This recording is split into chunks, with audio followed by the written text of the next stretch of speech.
Welcome to Investago TV's weekly review, your essential source for global economic updates, keeping you informed on the latest market trends and financial insights every single week. Buckle up!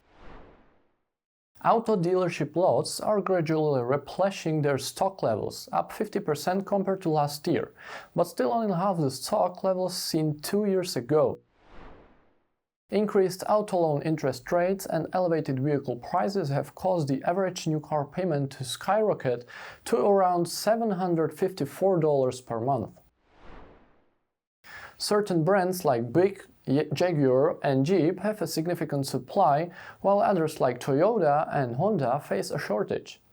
With new auto 60-month loan rates at a decade high, new cars are becoming a luxury only the wealthy can afford, putting further financial pressure on an average American household.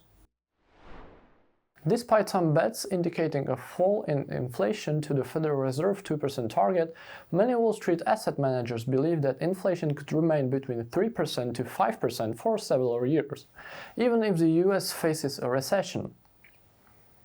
Vanek and Investago suggest that market optimism regarding the impact of an economic downturn on curbing inflation might be overblown, particularly with the sustained high wage gains. Experts propose that inflation could peak and drop periodically, likely rebounding with economic recovery and escalating energy prices. Past data indicates that once the US Consumer Price Index exceeds 5%, it takes on average 12 years for inflation to slow to 2% or lower. Central bankers across Latin America are maintaining their vigilance on inflation, resisting growing pressure for interest rate cuts. Despite anticipation for reductions as inflation retreats from multi-year highs, central bank heads from Colombia, Chile and Peru have warned against conceding to the pressure. Brazil's central bank chief, Roberto Campos Neto, asserts that the continued high key rate is justified despite falling inflation. Investors are expecting rate cuts to begin in Chile, Brazil, Colombia by the second half of 2023 and in Mexico by the end of the year. Despite easing inflation, central banks are cautious due to worrying signs in underlying price measures.